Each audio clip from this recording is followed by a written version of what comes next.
You are not able to separate the signal from the noise. You can't do it. You're just listening to the noise and you're reporting it and you're actually accelerating the hype around it. You are not distinguishing the signal. You don't get it. This is a large, difficult negotiation we're starting, and it goes towards an economic union. That's where we're going. Get over it. So Kevin O'Leary made it onto CBC, and I don't think it went the way David Cochran was hoping. Hey everybody, welcome back to the channel. As you saw from the previous video, we've been talking about Danielle Smith, her trip to Mar-a-Lago. She actually was Kevin O'Leary's guest, and there's been a lot of pushback since this. A lot of people saying that she's kind of shot Canada in the foot, how she's stepping over all the premiers in the federal government, and there's a little bit of a mixed bag of feelings of what's going on. I certainly don't have a problem with what she did. I think it's better to have more communication than less communication, and currently with our country having no real prime minister, no real leader, anybody who wants to step up to the plate, I'm welcoming of that. But there was some reports of like this from the CBC coming up saying she's just thinking about Alberta and putting Alberta first over Canada. Right, well, with Trump just a week away from the Oval Office and the federal government in transition, we are seeing political leaders like Danielle Smith stepping up to address the tariff threat. But are her negotiations with Trump helping or hurting Canada? Let's break it down with our political commentator and freelance columnist, Graham Thompson. Graham, good to see you joining us from Edmonton. Thank you so much for this. It's my pleasure. Give me your sense here, your reaction, sort of seeing provincial leaders engaging in this level of diplomacy. We've seen it sort of from, Doug Ford, but sort of he was doing it sort of more in a collective way. Danielle Smith, however, sort of more on that one-on-one, if you will. Yeah. Well, yeah, there's no real Team Canada here. This is Danielle Smith, Premier of Alberta, saying, look, we can't play chicken with Trump. That even though Alberta is... it's proud Canadians, but when it comes to actually being part of Team Canada, she's off on her own. She went down, of course, to Mar-a-Lago, as you discussed earlier, to meet with Trump, and she is trying to get carve-outs. Maybe she didn't talk to him specifically about that, but she wants to get carve-outs. The start of her conversation is Alberta energy. Don't put tariffs on Alberta energy, and then you'll see just how important all products are from Canada. But please, she's starting though, please don't punish the Alberta economy. And the thing is, when we saw Doug Ford, of course, talking about getting tough and maybe retaliation against the U.S., and you've got the federal government maybe playing with the idea of restricting exports of energy, Smith is saying absolutely not. She sees that as a mistake. She thinks that not only do you take Trump seriously, you do what he is asking you to do, and that means beefing up the border security to stop fentanyl and legal immigrants going into the U.S. from Canada. She's very much, we have to do something to make him drop the tariffs, but she is starting with carve-outs for energy. Now, I might be personally slow when it comes to what this guy is saying here, but why is taking Trump seriously on the tariffs and trying to beef up our border so that drugs, illegal immigrants don't go into the U.S., and trying to help Donald Trump in that aspect to reduce the chances of getting tariffs a bad thing? Again, maybe I'm just too slow and I don't get it, but if he wants us to beef up our borders, which we should be doing on our own, to reduce guns, fentanyl, illegal immigrants crossing into the U.S., why wouldn't we want to do that? That would mean that those things would already have to be in our country to then be crossing the border to go to the U.S. We don't want those things in our country. So again, why is this a bad thing? Now, if she is trying to get carve-outs for Alberta energy, maybe that is the case, but she does hold a little bit more of a power in terms of that leverage with the energy sector. When Trump came out the other day saying we don't need Canada's automotives, lumber, milk, he didn't mention gas, oil, minerals, all those things. So there is some sort of leverage that they do hold in terms of that. But as this interview continues, they go on and say that she's really going to be annoying some of the other premiers. Just take a listen. How do you think this resonates then with the other premiers, this very independent message, if you will, that she's not only sending south of the border, but in many ways to the federal government? Yeah, it must be irritating them because, again, it goes against what Doug Ford is saying publicly. But again, she's actually going down to Mar-a-Lago. It's not the case of her standing in Alberta saying, we got to do more, we got to protect jobs in Canada. She's actually going down to make the case for Alberta energy. But again, she's saying, look, by talking about Alberta energy, the importance of that to the U.S., then the Americans are going to see just how important all our goods are. But again, she's starting from the position Alberta has to come first when it comes to tariffs. In her view, the thing is, she's a premier of Alberta. She's not a federal politician.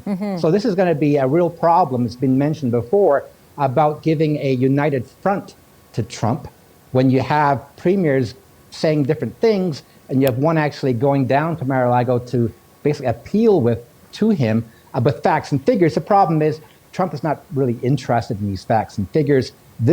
He's a bully, obviously. That's my opinion. And other premiers are saying we must stand up to this guy. Whereas the premier of Alberta is saying, no, let's take him seriously. Let's not irritate him.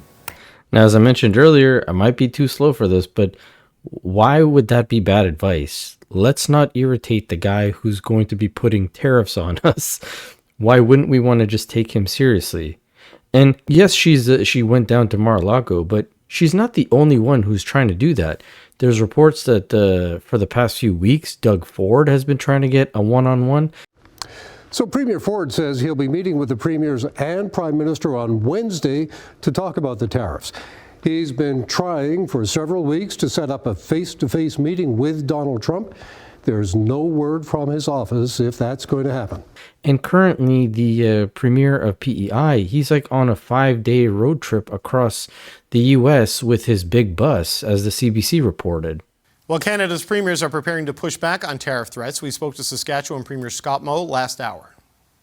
It's on us to continue to, take those words of President-elect Trump very seriously and work towards that not happening. But if it should happen, to ensure that we're doing, our level best to have them lifted as soon as possible.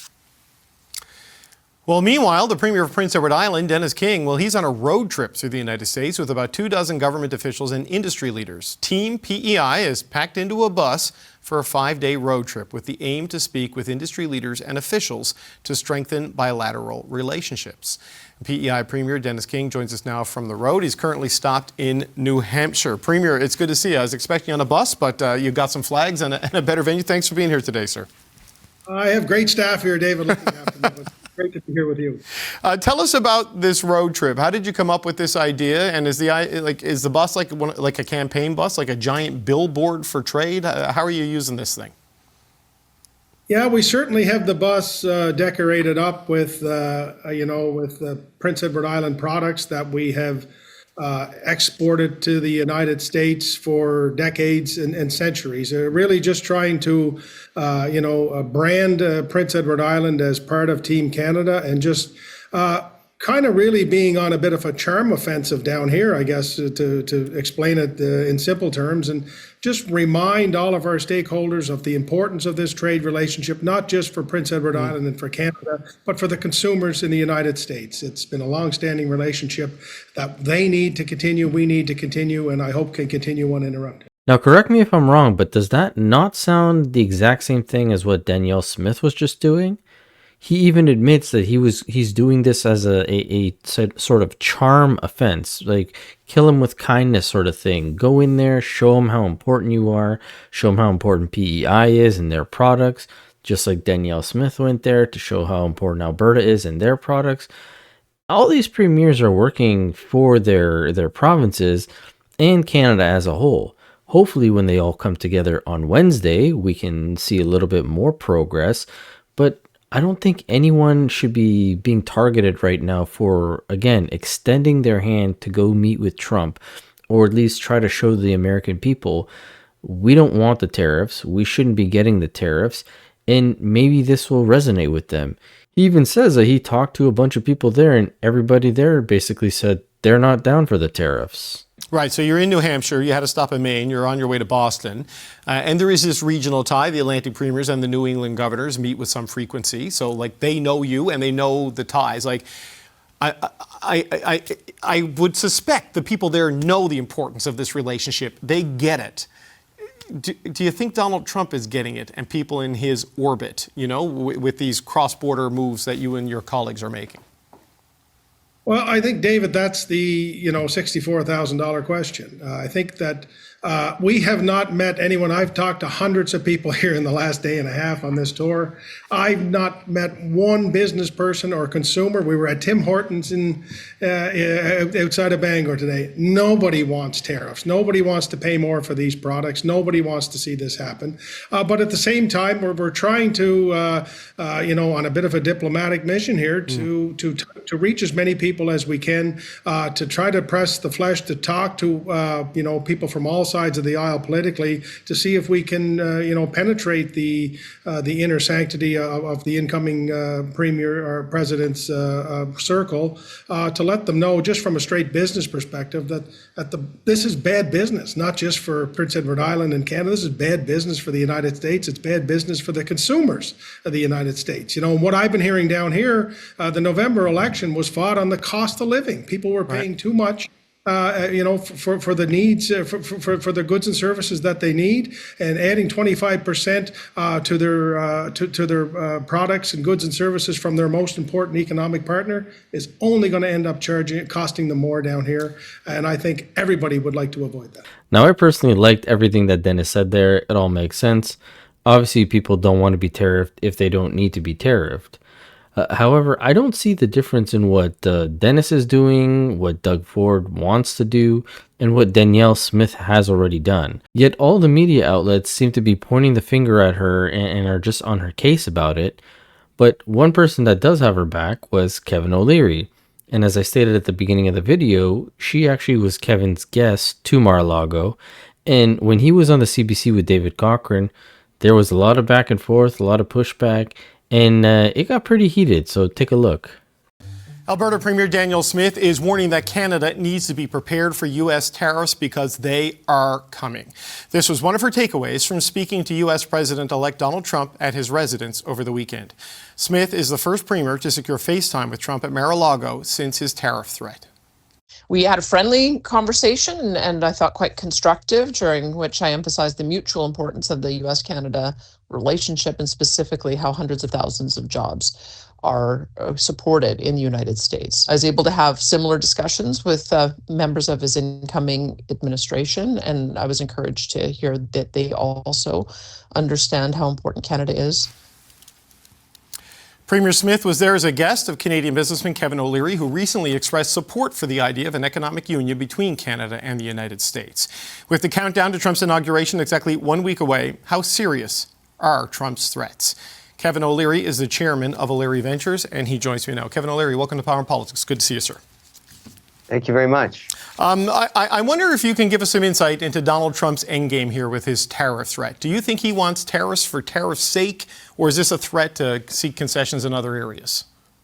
What's so important about understanding how Donald Trump works is to realize that there are two elements to his narrative. Number one, there's the noise, and then there's the signal. And you have to learn how to distinguish the noise from the signal, because he says bombastic things, outrageous things, and causes a tremendous amount of controversy. And all of this is policy by social media right now. He knows he enjoys that all around the world. However, when you focus on the signal, that is where the opportunity is. And I think where Canadians are getting lost in this narrative, because we're in a unique situation, we're leaderless. And so we have all of these barbs being thrown back and forth across the border. That's all noise.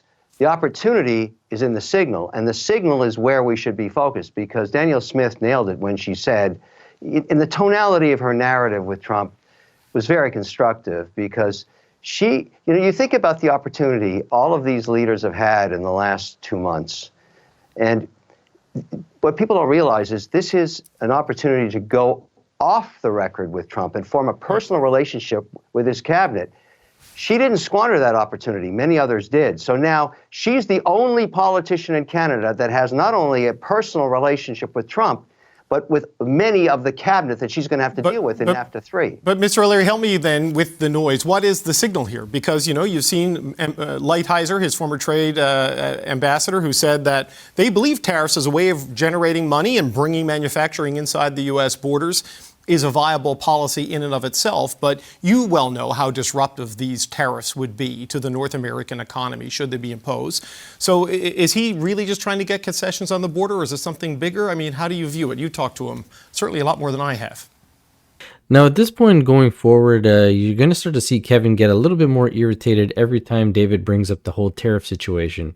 Because in Kevin's eyes, David is just listening to the noise and not the signal, as he put it. But essentially, what Kevin is talking about is a sort of economic union. It's sort of like what happens in the EU, where you're going to have a passport that allows you to travel anywhere in Canada and US. We're going to use one currency. He states at one point people would love to trade their Trudeau pesos for the American dollar, and that this is also going to be a way to beef up our immigration and our border security, having a borderless border in a sense. But as David pushes a little bit more on this whole idea, Kevin brings up Gerald Butts, which is something I covered a few videos ago. He's a pretty big role in this whole situation, and David gets visibly defensive and just tries to shut down this conversation as fast as he can. This idea of the economic union, as you've described it, have you heard that directly from the president-elect himself, or is this your interpretation? Is this the signal you are pulling from all that noise? Or has he laid it out to you that this is really what he's talking about here? No, I'm pulling it from all. I'm pulling from all that signal. I know he wants that pipeline. How do you get that? You need Danielle Smith. You need Alberta.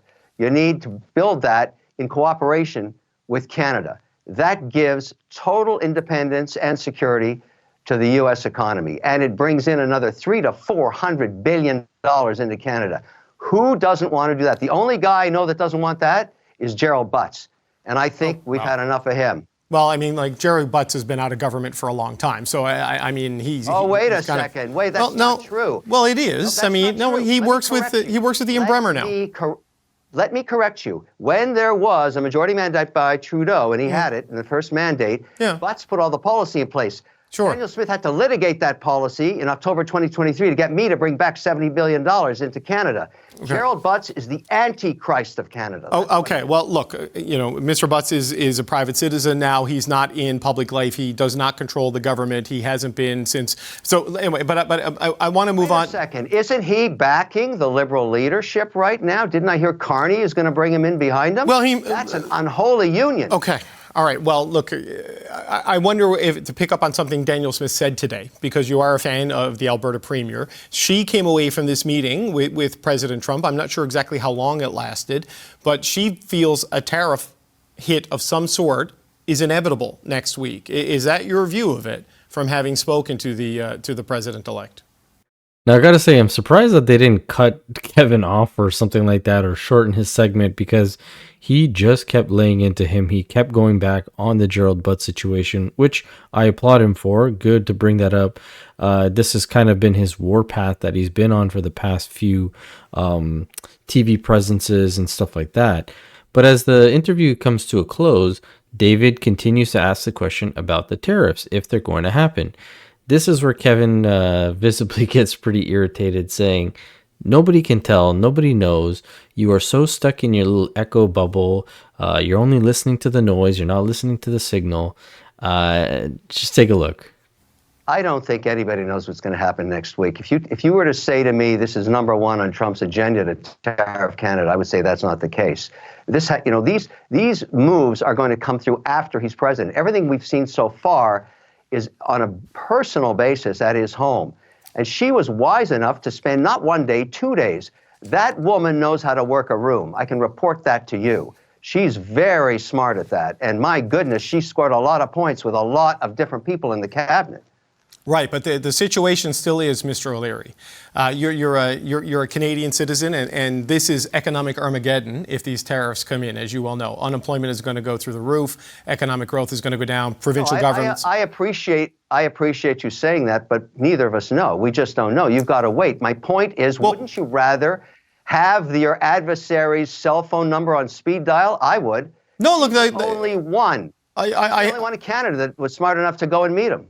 Well, I mean, Prime Minister Trudeau and Dominic LeBlanc did go have dinner with him at Mar-a-Lago, right? excuse me. Let me just make a. I asked Trump to ignore those meetings because those people are going to get eradicated in the next election. And I hope he took my advice. Stop wasting your time with Trudeau and any of the cabinet. They're going to get eradicated. But I did that personally. That was on me. Understood. But it is the government we have at this point in time. With a week to go until the inauguration and possibly the implementation of tariffs. So you're saying it is unclear to you if he's going to do this. What I told Trump was it's the government that took a quarter of the Canadian population into poverty, and they're going soon. Okay. They will not be at a theater near you anytime soon. Okay, but for the next week, they're there, Mr. O'Leary, right? And this is the deadline for the tariffs, right? Because if you take Donald Trump by his statement that My point day is, one... You don't know that. You don't know that. I'm taking him at his word. What am I supposed to do? He hasn't said anything to the contrary that I'm not actually going to do it. He said I'm going to hit them. It's going to be day one, along with mass deportations.